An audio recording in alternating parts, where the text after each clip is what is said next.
you know, this is the first time I've been down here in 33, or in a couple years, because this is where I worked for many years, and this downtown brings back so many memories that I just didn't come back here after I got out of prison.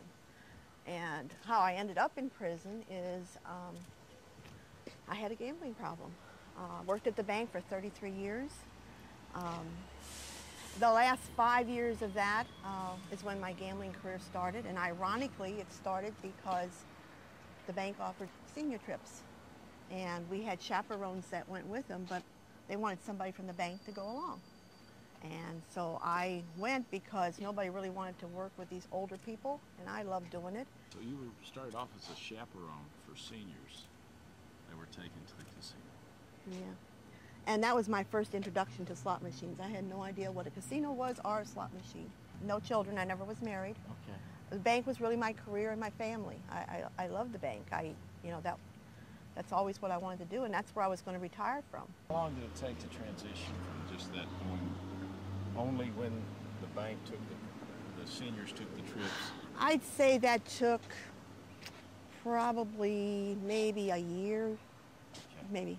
Because the first time I went, I played quarter machines. I won $500. Okay.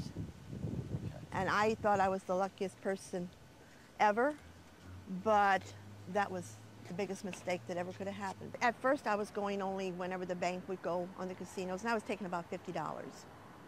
But as it continued to go, one time a month wasn't enough, and it increased to once a week, to maybe twice a week.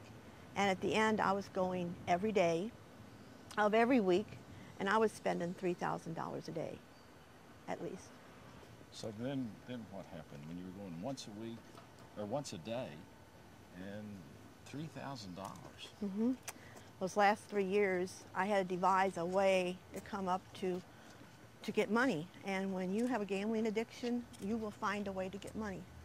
I had used all my credit cards, had maxed them all out, had borrowed against my house again, had borrowed from my 401k, and just used everything I could. And so then it's like, okay, now it's time to use the money from the bank. And it was an independent bank, it was a small bank, and I had been there so long that they pretty much trusted me with everything, and I was pretty much over the vault and everything where money was involved. When the auditors come in, they came to me, so I knew what to do so they wouldn't find out what I was doing. And so it just kept going until the examiners came in on July 24th, 2002. And they decided that they look at officers' records. And my records showed that I was having to pay back all these loans, and I was having to pay back my 401k. And with the salary I was making, it didn't make sense. And that's when I was approached. And I had to tell them that, yeah, I took money. I ended up taking $241,000 from the bank. 33 years there at the bank, and one of the most trusted employees. Absolutely. And then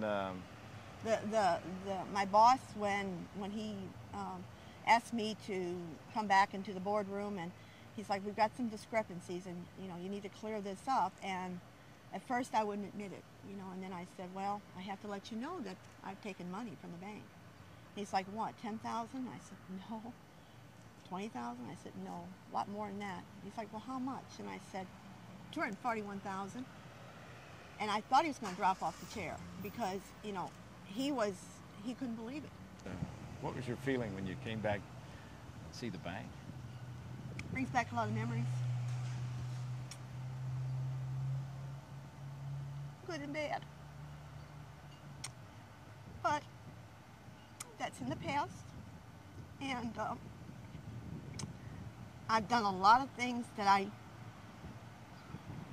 wouldn't have done.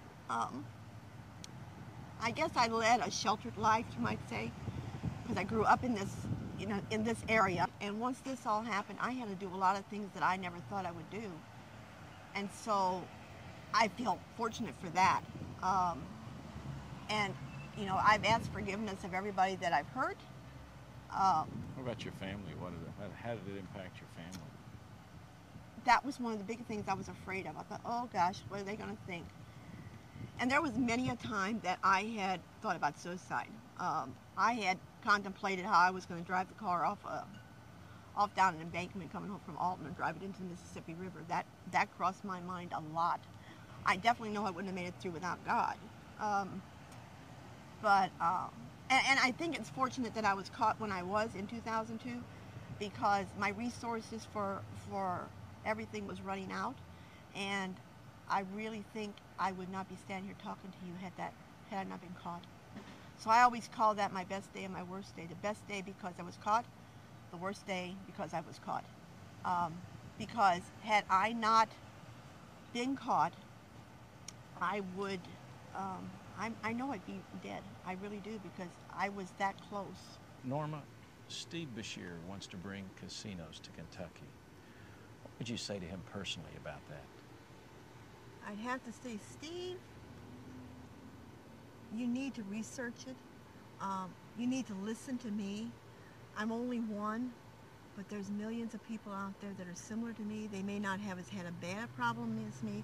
Some may have had more. Some may not be here to tell you because they committed suicide. We don't know the suicide rate on gambling, but it's a ruination. It's going to ruin kids, grown-ups, mothers, fathers, grandparents, and they're going to promise you the world and all, but in the end, you're going to be hurting. You're individual. Your human beings are going to hurt.